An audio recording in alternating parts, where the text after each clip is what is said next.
और इसके चलते चयनित शिक्षक अपनी जान देने को मजबूर हैं। कई बेरोजगार अपनी जान दे चुके हैं, चयनित शिक्षक अपनी जान दे चुके हैं, लेकिन मध्य प्रदेश की शिवराज सरकार में कोई संवेदनशीलता नजर नहीं आ रही।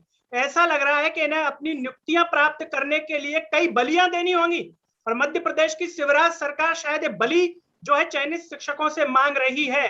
शिवराज सरकार जो दावा करते हैं संवेदनशील होने का, बात करते हैं कि हम मामा हैं, लेकिन मामा क्या भांजे भांजियों की अपनी बलि चाह रहे हैं? क्या चाह रहे हैं?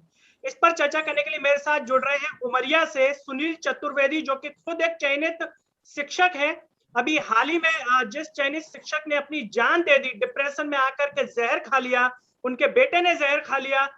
आप सोच सकते हैं कि क्या माहौल है मध्य प्रदेश के भीतर, लेकिन देश की मीडिया को तालिबान और अफगानिस्तान की चिंता है। चिंता यहाँ की होनी चाहिए, लेकिन चिंता है वहां की। सुनील जी, आपका बहुत बहुत स्वागत है सरल टॉक में। जी सर, नमस्कार। सुनील जी, अभी जो चयनित शिक्षक हैं जिनका नाम राकेश पाटीदार बताया जा रहा है, खरगोन के रहने वाले हैं, अपनी जान दे दी उन्होंने। जानते थे आप उनको? व्यक्तिगत मुलाकात हुई थी आपकी उनसे कभी? व्यक्तिगत मुलाकात तो नहीं हुई सर, पर चूंकि हम एक दो बार भोपाल गए, उनका नाम आया है सामने, इसी क्रम में जानते थे। वैसे तो 30,000 चयनित शिक्षक हैं वर्तमान में, जिनके द्वारा लगभग प्रतिदिन की कुछ न कुछ गतिविधियों के बारे में हम सबको पता चलता है जी। ऐसा नहीं है, लेकिन हो गया खरगोन से थे। उन्हें खरगोन के लगभग जो जिला में चयनित शिक्षक हैं सब एक दूसरे से परिचित हैं, सब ग्रुप वगैरह बने हुए हैं। ऐसा नहीं है, सभी एक दूसरे से परिचित हैं, जुड़े हुए हैं। जी जी सर। सुनील जी, आपसे जानना चाहेंगे, 3 साल से आप लोग इंतजार कर रहे हैं, परीक्षा पास कर चुके हैं, अब तक कितने चयनित शिक्षकों की जो है जान इस भर्ती के जो है दौरान चली गई? लगभग 75 चयनित शिक्षक तो सर कोरोना के कारण चले गए, और ये 76वां केस है जो अभी कल परसों की घटना है। खरगोन के चयनित हैं पाटीदार जी, वो भी कृषि से मतलब उन्होंने क्वालिफाई किया था और उनकी अच्छी खासी रैंक है। वर्तमान में ये स्थिति है कि बताइए 2018 का एग्जाम हुआ, 2018 में मतलब हम लोगों ने फॉर्म भरा, 19 में एग्जाम हुआ, 20 में रिजल्ट आया, 2021 हो गया, वेरिफिकेशन प्रक्रिया लगभग अंतिम चरण में हो गई, फिर भी आज तक हम आदेश का इंतजार इस बेइंतहा कर रहे हैं। मतलब हमारी स्थिति को कौन सुनने वाला है भाई? हमने तो टीचर बनने का ख्वाब देखा था, हमें क्या मालूम था कि आज हम 10 साल इंतजार करने के बाद एग्जाम दें, टीचर बने और फिर अपनी ही इस मजबूरी में जान दें। मतलब हम लोगों को क्या समझा जा रहा है? इस प्रदेश में जिस शिक्षक आत्महत्या कर रहा है, अपने बच्चों को जहर दे रहा है, इससे बड़ा जघन्य अपराध कोई दूसरा नहीं हो सकता सर। सुनील जी, जब आपने फॉर्म भरा था, नोटिफिकेशन आया था, क्या उसमें सरकार की तरफ से ऐसा भी लिखा गया था कि आपको हम 5 साल में नियुक्ति देंगे और कई शिक्षकों की हम जान भी ले लेंगे, डिप्रेशन में खुद ब खुद मर जाएंगे, ऐसा भी दिया था कि नोटिफिकेशन में? नहीं सर, ऐसा कुछ नहीं था। उसमें विधिवत नोटिफिकेशन था, एग्जाम डेट थी, कितने पद थे, सारी चीजें स्वीकृत थी। हम लोगों ने तो 18 में भरा, 19 तक में हमको हो जाना चाहिए था। हमने कभी ऐसा सोचा नहीं। 10 वर्ष से हम सब शिक्षक बनने के इंतजार में बीएड डीएड किए, घर में लगातार पढ़ना, यही हमारा क्रम था। ऐसा तो कहीं कुछ नहीं था कि हम 5 साल में नौकरी देंगे। बिल्कुल। आपसे फॉर्म फीस पहले ही ले ली गई होगी, जितनी भी जो फीस लगती है भर्ती परीक्षा की प्रक्रिया के दौरान, जो भी डॉक्यूमेंट्स हैं वो सब हो गए होंगे, या ये सब भर्ती के बाद जो फीस है वो भर्ती के बाद लेती सरकार आपसे?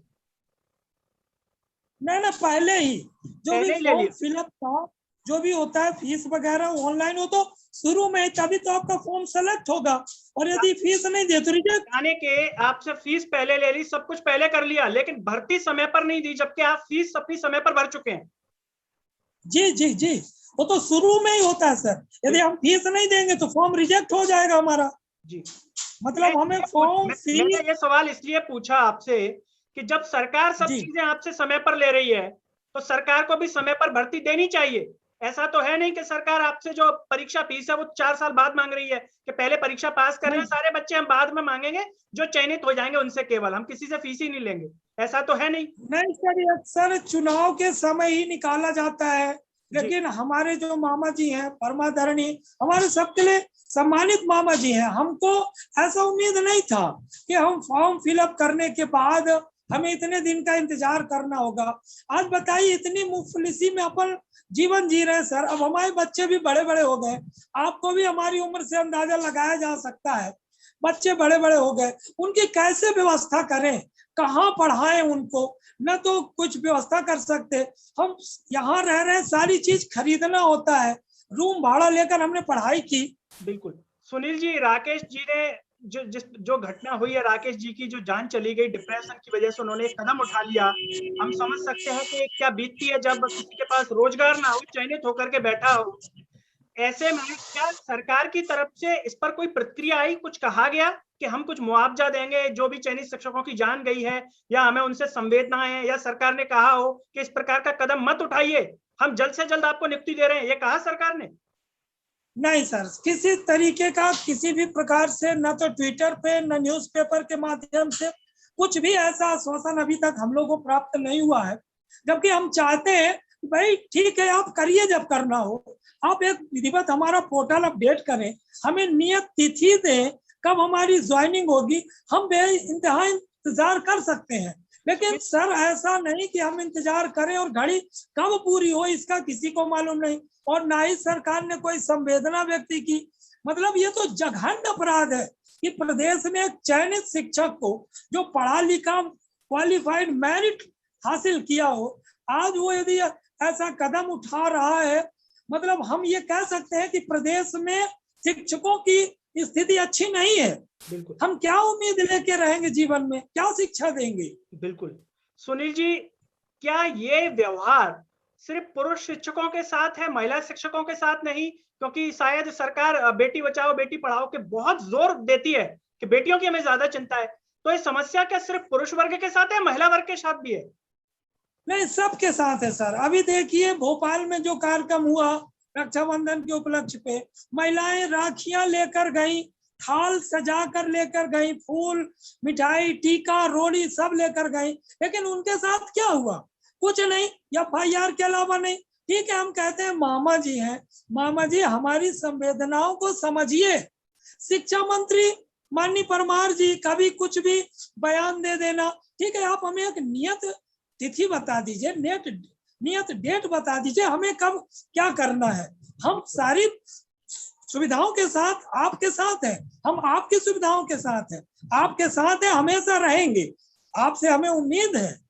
बिल्कुल सुनील जी, क्या शिक्षकों में, अभी आपने FIR का जिक्र किया इसलिए हम ये पूछ रहे हैं कि एक तो शिक्षक जान देने को मजबूर, ऊपर से सुनने में आया कि डराया धमकाया भी गया कई शिक्षकों को पुलिस के द्वारा कि अब आप आवाज नहीं उठाएंगे वरना FIR हो जाएगी। नहीं, ऐसा तो हमारे सुनने में नहीं आया सर जी, ऐसा हमारे सुनने में नहीं आया। जो भोपाल गए थे उनके खिलाफ FIR हुई है जी, बाकी ऐसा फोन हमारे पास या किसी ऐसे के पास नहीं आया कि आपको आंदोलन नहीं करना है, आपको ये कर दिया जाएगा वो कर दिया जाएगा। नहीं सर, ऐसा फोन नहीं आया। सुनील जी, अभी आप भी चयनित शिक्षक हैं, तो खर्चा चलाने के लिए आप क्या कर रहे हैं? कुछ नहीं कर रहा सर, मैं वर्तमान में घर में बैठा हूँ। प्राइवेट स्कूलें थी, वर्तमान में कोविड के चलते स्कूल लग नहीं रही। मेरा बेटा सर 9th क्लास में है, मैं वर्तमान में इतना मजबूर हूँ, बिटिया है 7th क्लास में। आज हम घर के बाहर रह रहे, न तो हम खेती करते, हम कहाँ से खरीदें सर? एक एक रुपए के लिए मोहताज है। बच्चे भी हमारे रोज पूछते हैं कि पापा जी कब आएगा आदेश आपका। हमारे ससुराल वाले पूछते हैं, रिश्तेदार पूछते हैं, व्यंग करते हैं हमारे ऊपर कि भाई तुम्हारा तो चयन हो गया था, अब क्या हुआ, कब ज्वाइनिंग होगी? हम कब तक बहलाएं? कभी कभी नकारात्मकता इतनी हावी हो जाती है कि ऐसा लगता है कि परिवार समेत हम भी वही कदम उठाए, लेकिन फिर इनका होगा क्या? हमारी माँ है, बूढ़ी माँ है, उसको भी खर्चा देना पड़ता है, उसका भी व्यवस्था हम ही करते हैं, कौन करे बताइए? जनरल कैटेगरी में आते हैं, कहीं प्रदेश में जाएं बीमारी फैली है, घर छोड़ के जा नहीं सकते, इतनी जायदाद हमारे पास नहीं है, हम करें तो करें क्या? किस कदर आदमी जी रहा है। जी सुनील जी, एक सवाल हमारा यहाँ पर और जरूरी महत्वपूर्ण भी है। सरकार हिंदुत्व की बात करती है, विशेष रूप से क्या हिंदुत्व की बहुत चिंता है, तो जो भी चयनित शिक्षक हिंदू धर्म से संबंध रखते हैं, क्या उनको विशेष रूप से मुआवजा भी दे रही है कि सरकार उनकी ज्यादा चिंता करके कि भैया आप परेशान हो, ये ले लो, ये स्कूल शिक्षा मंत्री इंदर सिंह परमार की तरफ से आपको मुआवजा दिया जा रहा है, या शिवराज जी की तरफ से आपको अलग से पीछे के रास्ते से दिया जा रहा है, ऐसा कुछ मिल रहा है क्या? नहीं, ऐसा कुछ नहीं सर, ऐसा कुछ नहीं है, और हमें उम्मीद भी नहीं है। हम भारत के धर्मनिरपेक्ष स्टेट से हैं, और हमें ऐसा कुछ नहीं है कि वर्ग विशेष, जाति विशेष या धर्म विशेष पर हमारी नियुक्ति की जाए।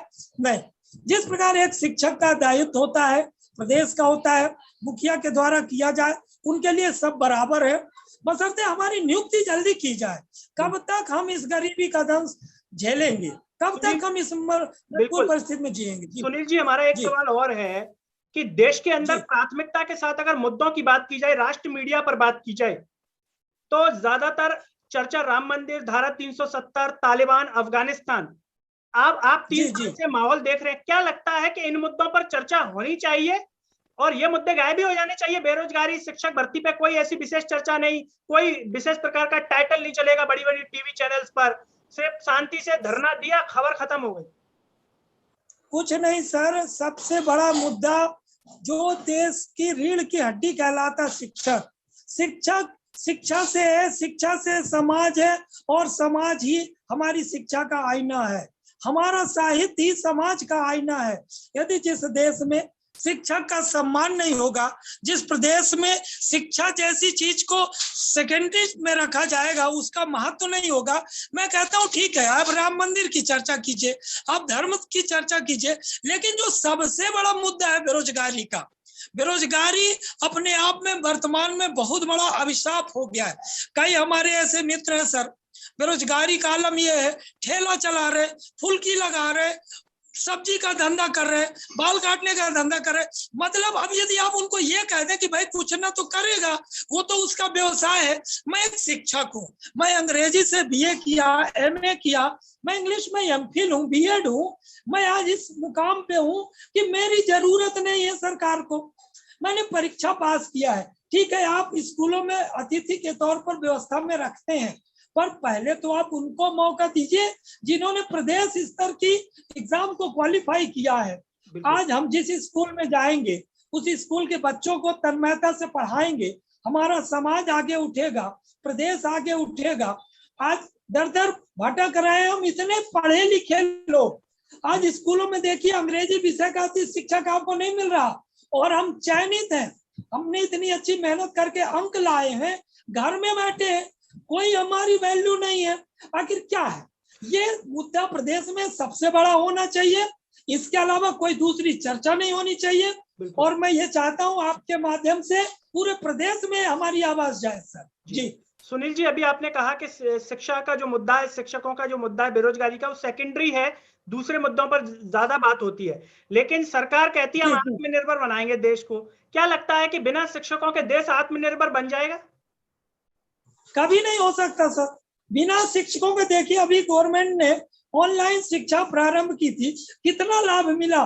शासकीय स्कूलों में गरीब तबके के बच्चे पढ़ते हैं, आज उनके पास पहनने के लिए कपड़े नहीं है, खाने के लिए इस लॉकडाउन में लोगों की इनकम घट गई है, बस्ता नहीं है, वो 8-8, 10-10 हजार का मोबाइल खरीदेंगे?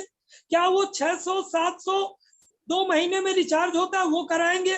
आज शासकीय स्कूलों में ग्रामीण के गरीब तबके के बच्चे पढ़ते हैं, और उन बच्चों को ऑनलाइन कोई माध्यम नहीं है। जब तक शिक्षक जाएगा नहीं, उन्हें पढ़ाएगा नहीं, तो ये व्यवस्था सुचारू ढंग से चलेगी कैसे?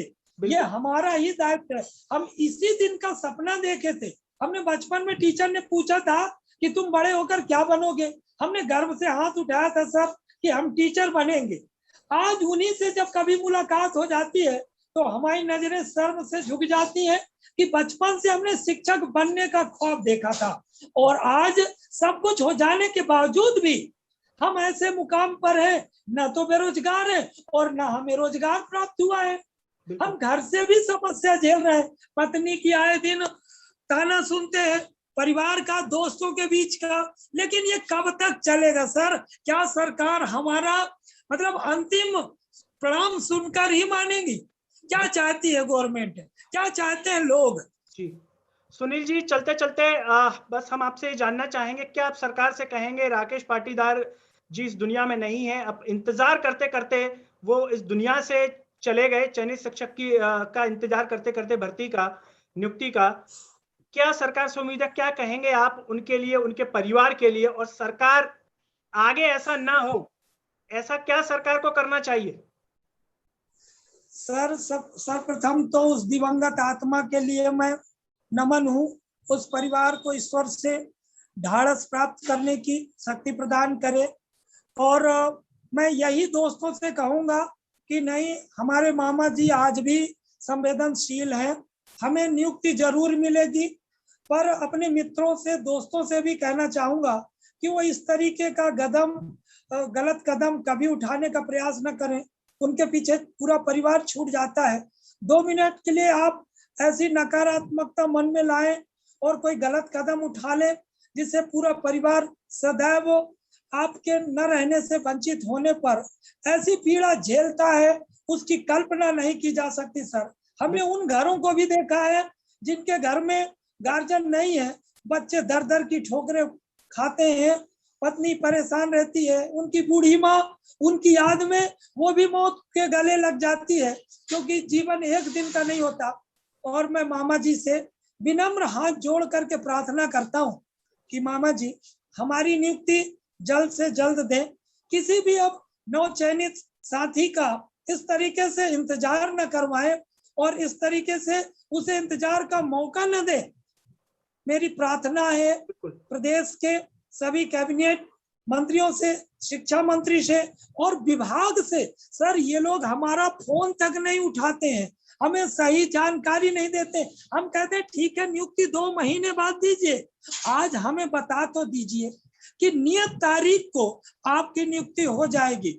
हम बहुत पारिवारिक कष्ट में हैं और मैं आपके चैनल से के माध्यम से यही प्रार्थना पुनः एक बार करता हूं प्रदेश के सभी साथियों से, हमारी नियुक्ति जरूर होगी।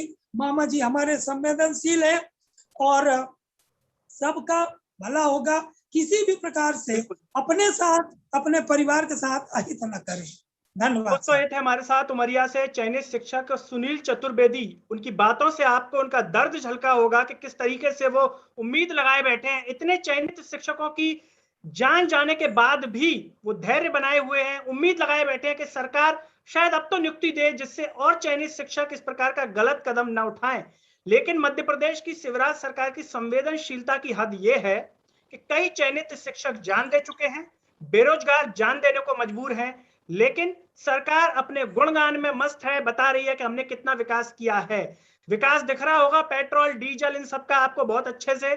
और ज्यादा सवाल करेंगे तो बस 2 जवाब उनके रटे पिटे हैं, इसीलिए हम बीजेपी वालों को बुलाते भी नहीं है। उसके 2 कारण है, एक तो मुद्दा सुन के आते नहीं है जब भी मुद्दा बताएंगे, और दूसरा जो भी सवाल करेंगे बस राम मंदिर और धारा 370 और चूड़ी वाला और लव जिहाद और फलाना निशाना। इसीलिए हम अपना वक्त बर्बाद नहीं करते और दर्शकों का भी वक्त बर्बाद नहीं करवाना चाहते उनकी बातें सुनवाकर।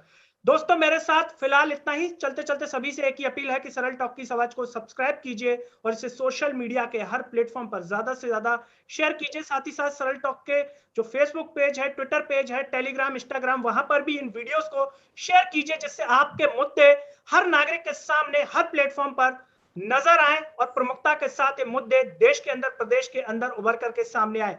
दोस्तों, मेरे साथ फिलहाल इतना ही। अगले वीडियो में आपसे फिर होगी मुलाकात, तब तक के लिए मुझे दीजिए इजाजत। नमस्कार। मध्य प्रदेश में सबसे बड़ा मुद्दा है चयनित शिक्षक का। कई साल हो गए, नियुक्ति नहीं मिल रही।